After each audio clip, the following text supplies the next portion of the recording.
It's my first full day in France, and I'm on my way from Cannes-la-Bocca, where I'm staying, to Cannes itself.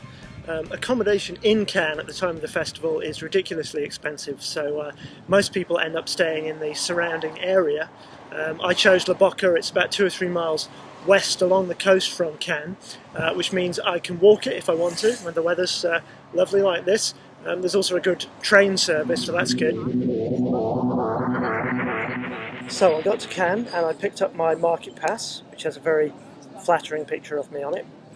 Let me explain something very important about Cannes. It's actually 2 events that happen in the same place at the same time, but there's not that much crossover between them. Behind me you can see the Palais de Festival. This is where the Cannes Film Festival takes place, and if you turn on the news or entertainment news and see footage of Cannes, you will see the red carpet just outside this building, the stars, the paparazzi, etc., etc. Now, the other event is the Marché du Film, or the film market, and that's what I have the badge for.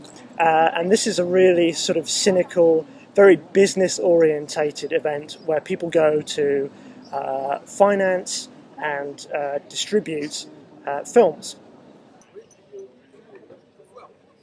And I'm now sitting next to the International Village, which is a row of pavilions, marquees that you can see behind me, and each of those pavilions represents one country or a group of countries, all promoting themselves as places to make films. And these are the places where a lot of the meetings take place.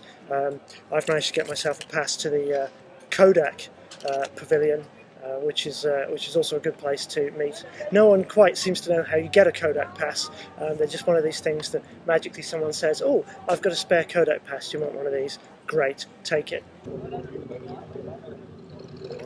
Behind me now is the Riviera building, which is at the back of the Palais du Film. And inside it's just like any other trade fair.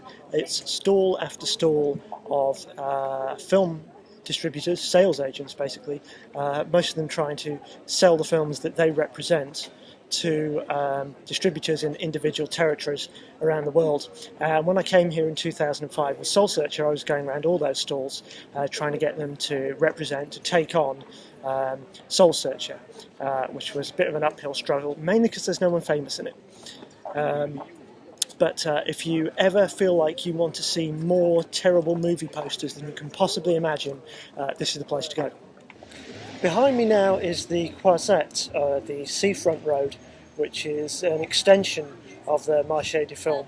The buildings behind me are all hotels, and the bigger production companies, the Hollywood studios and so on, they all have their offices for the duration of Cannes in these hotels. Going to Cannes will cost you about £1,000. Say 400 for your hotel, depending on how many nights you stay for and whereabouts, 100 for the flight. Your market badge will cost you about 280 something, depending on the exchange rate, and the rest will go on food and drink and buses and taxis and trains. You can get for £100 and something a festival pass. But if you've got a project that you're trying to get off the ground or get distributed, if you want people to take you seriously, you really need to pay out the extra money and get one of these market passes. The other thing is, if you're only getting a festival pass, you have to prove that you work in the film industry, whereas you don't with a market pass.